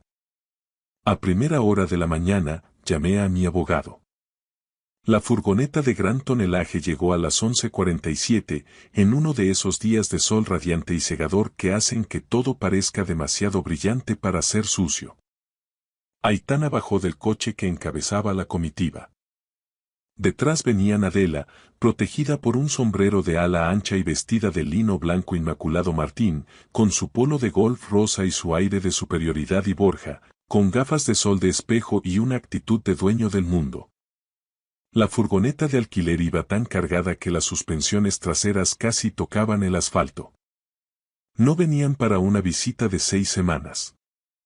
Había cajas de ropa de invierno, cajas de comida gourmet, lámparas de diseño, una cama para el perro que ni siquiera tenían todavía, 3 neveras portátiles, sillas de jardín, fundas de trajes para eventos de gala, una cafetera industrial en su caja y decenas de contenedores de plástico con etiquetas impresas que decían cocina, dormitorio principal y verano. No eran invitados. Eran ocupas profesionales que venían a tomar posesión de su nuevo feudo. Pero se iban a encontrar con que el castillo ya no aceptaba sus llaves. El timbre de la puerta principal sonó 1, 2 veces, y luego empezó a zumbar de forma continua, agresiva. Lola estaba a mi lado en la cocina, con la mirada fija en el monitor del interfono. «Eso es demasiada ropa para unas vacaciones, papá», dijo con voz plana. Hugo apareció bajo su codo, frunciendo el ceño. «¿Por qué traen una furgoneta de mudanzas entera?» «Porque algunas personas llegan disfrazadas de favor cuando pretenden convertirse en un problema», respondí, sin apartar la vista de la pantalla. El móvil vibró en mi bolsillo. Era Aitana. «Cariño», dijo con una ligereza forzada que me produjo náuseas, «estamos aquí fuera, pero la puerta automática no se abre. Debe de haber algún fallo en el motor». «Lo sé», contesté con calma. «¿A qué te refieres con que lo sabes?» «He cambiado los códigos de acceso y las frecuencias. Anoche». Hubo una pausa densa. Pude oír el ruido del motor de la furgoneta al ralentí de fondo. «¿Por qué?» Su voz se tensó, perdiendo el barniz de dulzura. «Porque he decidido que es lo mejor. Vicente, deja de bromear y ábrenos ahora mismo. Hace un calor de justicia aquí fuera». «No». Un silencio más largo esta vez. Luego, la voz de Adela, cortante y furiosa, se coló por el auricular. «Ponme en manos libres ahora mismo, Aitana». Aitana obedeció. «Vicente», espetó Adela, «llevamos 10 minutos aquí tirados bajo el sol. Esto es ridículo. Tenemos una reserva para cenar en el puerto a las 9. Abre la dichosa puerta». «Parece que habéis tenido mala suerte con la planificación», contesté. «Ábrenos ya». «No». Aitana soltó una risa nerviosa, pero no tenía nada de gracia, era el sonido del cristal rompiéndose. «¿Qué es esto, Vicente? ¿Un ataque de celos? ¿Un berrinche?» «Es la parte en la que os dais la vuelta y os marcháis», intervine con frialdad. Martín decidió que era su turno de imponer autoridad masculina. «Escucha, hemos conducido 2 horas con una furgoneta alquilada y cargada hasta los topes. Esto es un error muy grave por tu parte, una falta de educación básica». Borja se acercó al teclado numérico de la entrada, aporreándolo con rabia. «¿Se ha estropeado esta basura?», gritó hacia la cámara. «No, Borja, funciona perfectamente», le dije a través del altavoz del interfono. Él miró hacia el muro de piedra, calculando la altura. «Puedo saltar la valla en un segundo, ¿sabes?» «Puedes intentarlo», repliqué. Pero la empresa de seguridad privada ya está de camino y tienen órdenes de tratar cualquier intrusión como un asalto a la propiedad. Eso lo frenó en seco. Salí al camino delantero, caminando despacio hasta la gran reja de forja negra donde podían verme. Los niños se quedaron en el umbral de la entrada, justo detrás de mí, como sombras protectoras. La cara de Aitana sufrió una metamorfosis en cuanto los vio. No esperaba que estuvieran allí, contaba con que la casa estuviera, como ella decía, básicamente vacía. ¡Cielos!, exclamó con una alegría fingida que rozaba lo histérico. Niños. Pensaba que ya estaríais de camino al Pirineo, en el campamento. Se detuvo al ver mi expresión. Adela le lanzó una mirada fulminante. Ahí estaba el plan, desnudo y breve, expuesto ante el sol del mediodía. Basta, saqué mi teléfono y lo sostuve frente a la reja. ¿Queréis que empiece a leer vuestro chat de grupo en voz alta? ¿O preferís que pasemos directamente a la parte de la policía? Nadie respondió. Ninguno tuvo la decencia de negarlo. Aitana perdió todo el color de la cara. Martín se quedó inmóvil, mirando al suelo. Adela se irguió, tensando los hombros, decidiendo en ese instante si debía seguir con el farol o pasar al ataque directo. Así que decidí ayudarla a decidirse. Una vez que estemos dentro, no montará un numerito, leí en voz alta, deslizando la pantalla. Niños fuera el 8 de junio. Casa básicamente vacía. Hugo me miró de reojo. Vacía. Mantuve la voz firme, aunque me ardía la garganta. Lo planeasteis todo. Hicisteis las maletas con semanas de antelación. Mentisteis a mis hijos y me mentisteis a mí. Aitana se acercó a los barrotes, agarrándolos con fuerza. Vicente, por favor. Déjame entrar y te lo explico. No es lo que parece, las cosas se han sacado de contexto. Parece una familia de caraduras intentando ocupar una vivienda ajena sin el consentimiento del propietario. En mi pueblo eso tiene un nombre muy claro. Adela espetó con desdén. No seas tan dramático, por Dios. Es una situación familiar. No es drama, Adela, dije, es una descripción jurídica exacta. Aitana intentó recurrir a las lágrimas. Sus ojos se humedecieron con una facilidad profesional. Solo intentaba ayudar a mi familia con lo que iba a ser mi propiedad también. Mía, la corregí con una dureza que la hizo retroceder. La casa es mía. Y después de esto, lo único que vas a compartir conmigo es una orden de alejamiento si no te quitas de mi vista. Martín dio un paso al frente con una calma impostada, esa que usan los hombres que deben mucho dinero. Tranquilicémonos todos. Nadie está forzando nada. Solo necesitamos un arreglo temporal, una transición fluida. ¿Arreglo? ¿Transición? Pregunté, uniendo las piezas en mi cabeza. Esto no es por unas vacaciones de verano, ¿verdad?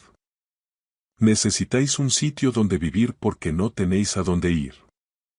El silencio que siguió fue atronador. Borja, harto del teatro, masculló. Mamá, cuéntaselo ya y acabemos con esto. Es absurdo.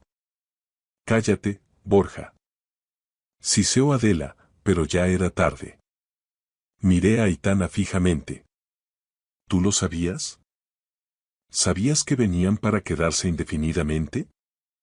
Ella abrió la boca, intentó articular una mentira, pero la cerró al ver que yo ya no era el hombre que le acariciaba el pelo por las noches. Esa fue respuesta suficiente. Pero entonces Martín arruinó definitivamente la actuación. La venta de nuestro chalet en La Moraleja se ha retrasado por problemas administrativos, dijo con la mandíbula apretada. Estamos entre casas. Técnicamente, estamos en la calle. Adela se volvió hacia él con los ojos inyectados en sangre. Te he dicho que te calles, Martín. Aitana los miró a ambos, confundida, con una expresión que por primera vez en meses parecía real. ¿Venta retrasada? ¿De qué hablas?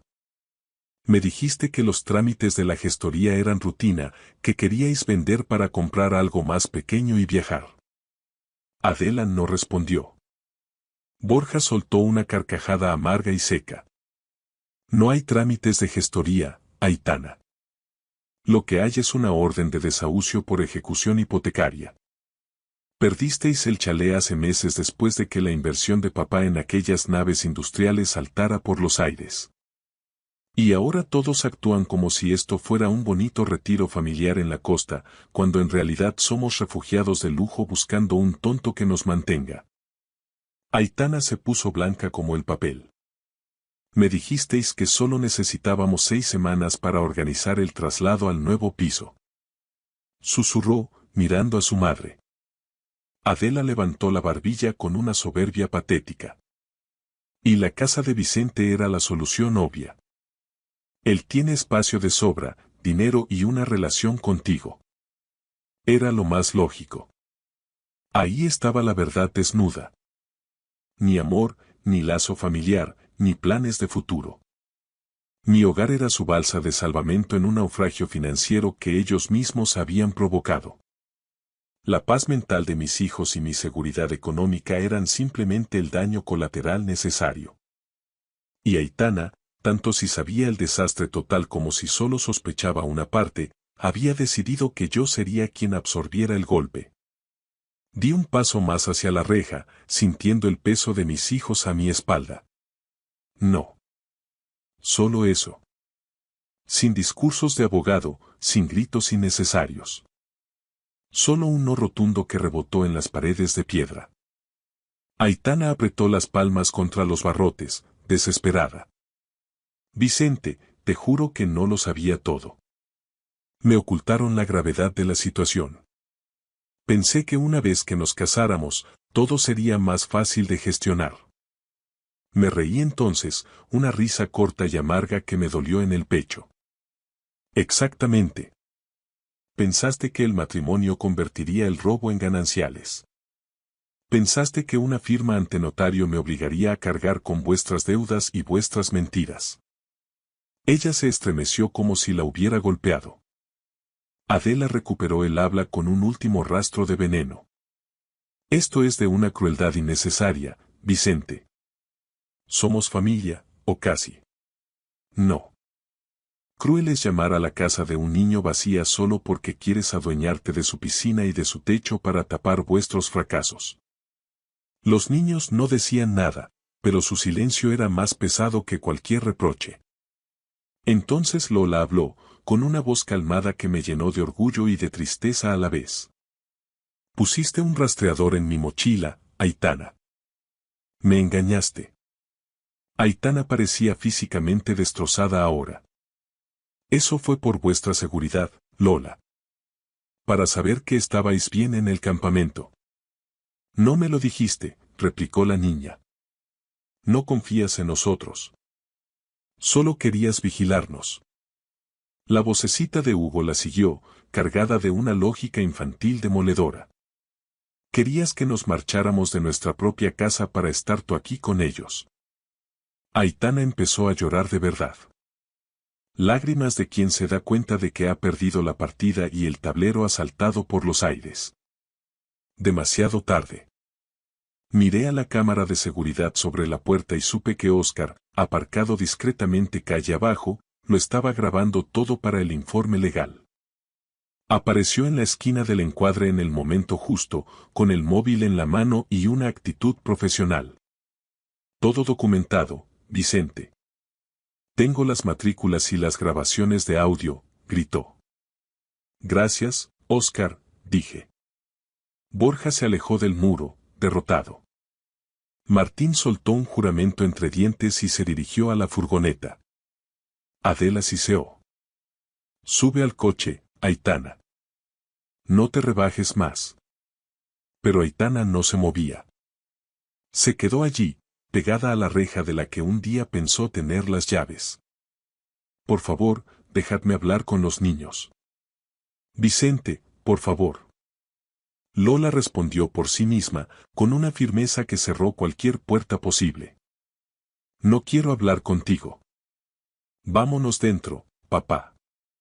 Ese fue el corte final de la escena. Aitana se encogió sobre sí misma, con una mano tapándose la boca para ahogar un sollozo. Adela la agarró de la muñeca con fuerza y la arrastró hacia el coche. Martín empezó a ladrar por teléfono, cegaramente buscando un hotel barato que aún aceptara su tarjeta de crédito. Los vi desmoronarse en la entrada de mi propiedad y no sentí triunfo, ni alegría, ni venganza. Solo sentí claridad. La misma claridad que tienes cuando evitas un accidente en el último segundo. El alivio de seguir vivo. Después de que la furgoneta desapareciera tras el recodo del camino, Hugo finalmente lloró. No fue un llanto ruidoso ni exigente, sino ese tipo de sollozo silencioso, entrecortado y destrozado que solo tienen los niños cuando han intentado ser valientes durante demasiado tiempo porque intuyen que los adultos a su alrededor ya están al límite de sus fuerzas. Me arrodillé sobre la graitana del camino y lo estreché contra mi pecho.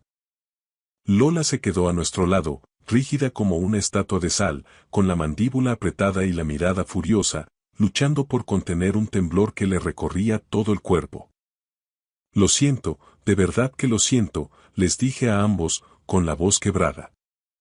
No les dejaste entrar, papá, murmuró Hugo contra mi camisa, buscando refugio.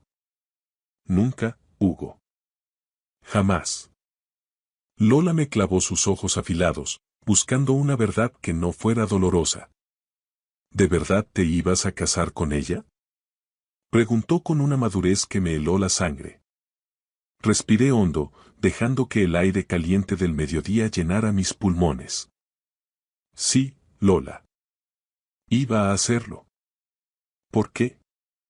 Porque a veces la gente sabe admirar tus heridas mientras planea cómo usarlas a su favor, pensé. Porque me sentía solo tras años de batalla. Porque ser necesitado por alguien puede sonar peligrosamente parecido a ser amado.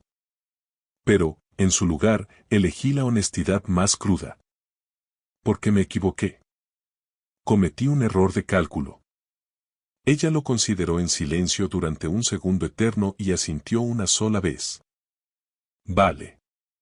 Con eso me basta. Esa misma tarde, formalicé la ruptura del compromiso a través de mi abogado, enviando una notificación oficial para evitar cualquier contacto directo. Después, llamé a la viuda de Nacho. Esa conversación me dio el último giro de guión de toda esta historia podrida. Descubrí que la mala inversión de Martín no había sido algo aleatorio ni fruto de la mala suerte. Su grupo de financiación estaba estrechamente vinculado a una de las filiales de la productora involucrada en la muerte de mi amigo en Almería. Si la demanda civil prosperaba y las pruebas de negligencia salían a la luz, el entramado financiero de Martín se hundiría aún más rápido. De repente, su extraño interés por mi despacho, por mi caja fuerte y por el material que guardaba bajo llave cobró un sentido siniestro. Quizás Adela lo sabía desde el principio. Quizás Aitana también. A esas alturas, la distinción entre la maldad deliberada y el egoísmo ordinario apenas importaba. Aitana ya había fallado en todas las pruebas de lealtad que realmente contaban en mi mundo.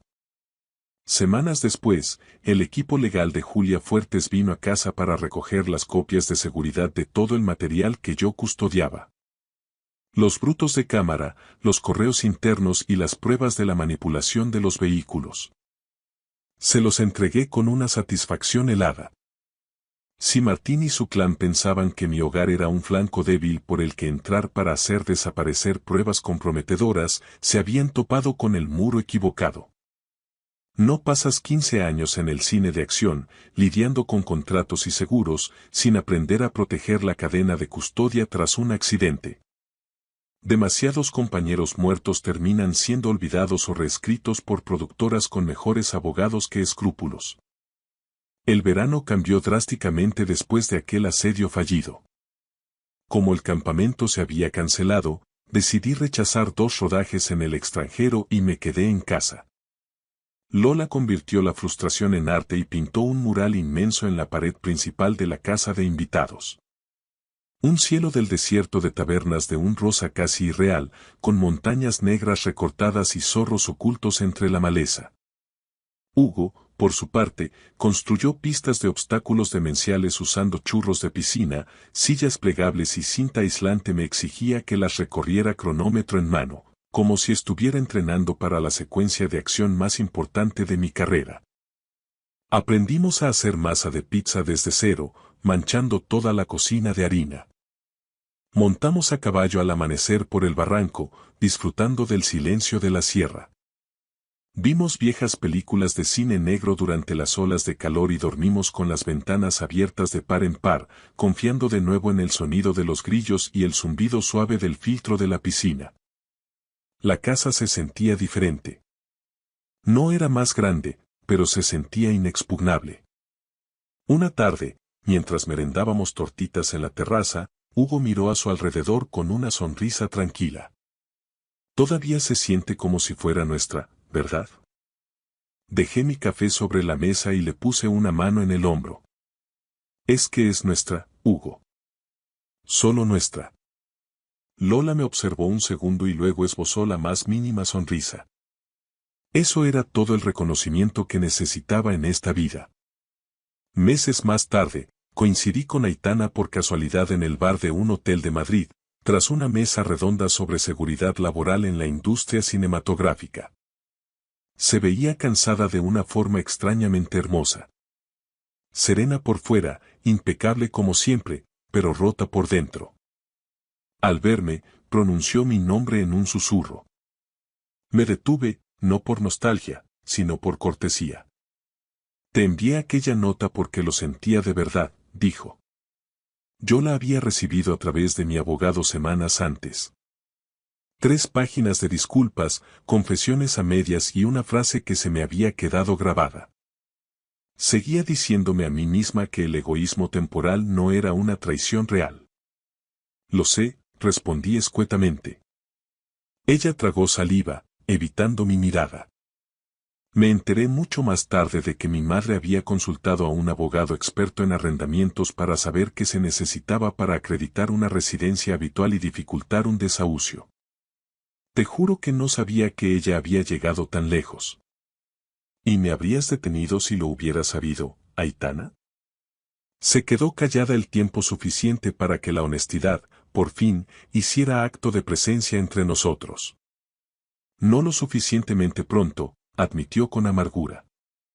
Fue lo más sincero que me había dado en 14 meses de relación. No me perdiste por culpa de tu madre, le dije antes de marcharme. Me perdiste porque cada vez que tenías que elegir entre mi confianza y tu conveniencia, elegías la conveniencia y la etiquetabas como algo temporal. Pero en mi mundo, la confianza no tiene etiquetas de caducidad.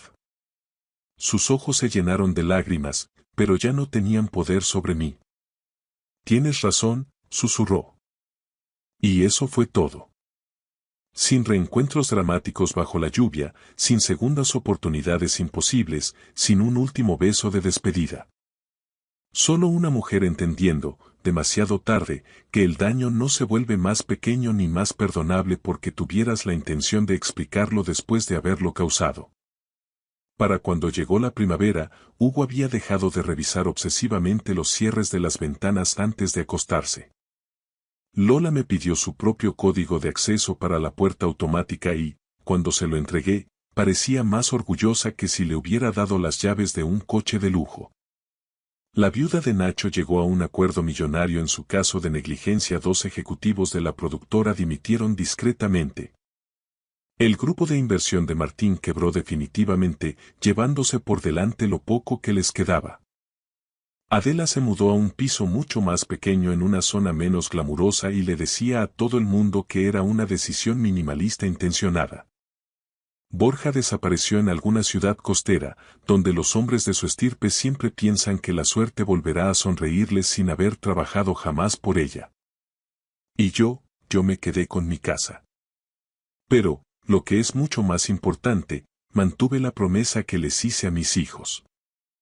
La gente suele pensar que el gran momento de una historia es la confrontación final, los gritos ante la reja, la humillación del enemigo o el portazo definitivo. Pero no es así. El momento real ocurre mucho antes, en el más absoluto silencio. Ocurre cuando alguien te dice que tu hogar está disponible para el saqueo, que tus hijos son un inconveniente logístico, que tus límites son negociables según el precio. Ocurre cuando alguien intenta convertir tu amor en un chantaje emocional. El momento real es cuando ves venir el golpe y, en lugar de cerrar los ojos y esperar que falle, te mueves. Ese verano perdí a una prometida, es cierto. Pero mi hijo volvió a dormir durante las tormentas sin despertarse aterrado. Mi hija pintó cielos imposibles en las paredes de nuestra fortaleza. Y ambos aprendieron algo que ojalá yo hubiera aprendido mucho antes. Nadie, absolutamente nadie, tiene derecho a decir que tu casa está vacía mientras tú sigas defendiendo el lugar que ocupas dentro de ella. Gracias por escuchar la historia hasta el final. Dale like y deja un comentario. Suscríbete al canal y activa la campana para no perderte la próxima historia. Les deseo todo lo mejor.